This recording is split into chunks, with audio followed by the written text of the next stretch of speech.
বলিউডের অত্যন্ত নামজাদা ও তুমুল জনপ্রিয় এক কালজয়ী অভিনেত্রীর নাম হলো কাজল। গত শতকের ৯০-এর দশক থেকে আজ পর্যন্ত তিনি নিজের অনবদ্য অভিনয় দিয়ে দর্শক সমাজকে মাতিয়ে রেখেছেন।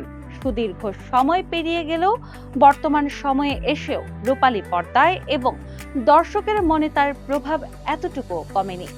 সম্প্রতি তিনি ভারতের পশ্চিমবঙ্গের স্বনামধন্য সংবাদ মাধ্যম আনন্দবাজার.com এর পক্ষ থেকে একটি বিশেষ সম্মাননা লাভ করেছেন।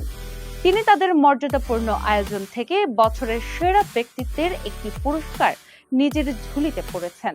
অভিনেত্রী কাজলের পারিবারিক শেকড় বাংলায় হলেও তিনি কিন্তু স্পষ্ট ঠিকঠাকভাবে বাংলা ভাষা বলতে পারেন না। শুক্রবার রাতে আয়োজিত সেই জমকালো অনুষ্ঠানে পুরস্কার গ্রহণের পর তার কাছে একটি বিশেষ বিষয়ে জানতে চাওয়া হয়। তাকে প্রশ্ন করা হয় তিনি নিয়মিত বাংলা চলচ্চিত্র দেখেন কিনা, এবং এর জবাবে তিনি অকপটে না সূচক উত্তর দেন। তবে নিজের ব্যস্ততার মাঝে সময় ও সুযোগের সুন্দর সমন্বয় ঘটলে বাংলা ছবিতে অভিনয় করার প্রবল আগ্রহ প্রকাশ করেন তিনি। কাজলের জন্মদাত্রী মা তনুজা ভারতের একজন অত্যন্ত খ্যাতিমান ও কালজয়ী অভিনেত্রী হিসেবে সুপরিচিত। হিন্দি সিনেমার পাশাপাশি একসময় বাংলা চলচ্চিত্রেও তার মায়ের অভিনয় ও দাপট ছিল চোখে পড়ার মতো।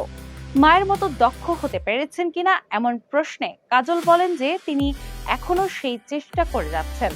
মা অনেক বড় মাপের শিল্পী হওয়ায় তিনি সারা জীবন মায়ের দেখানো আদর্শ পথেই হেঁটে এসেছেন বলে জানান।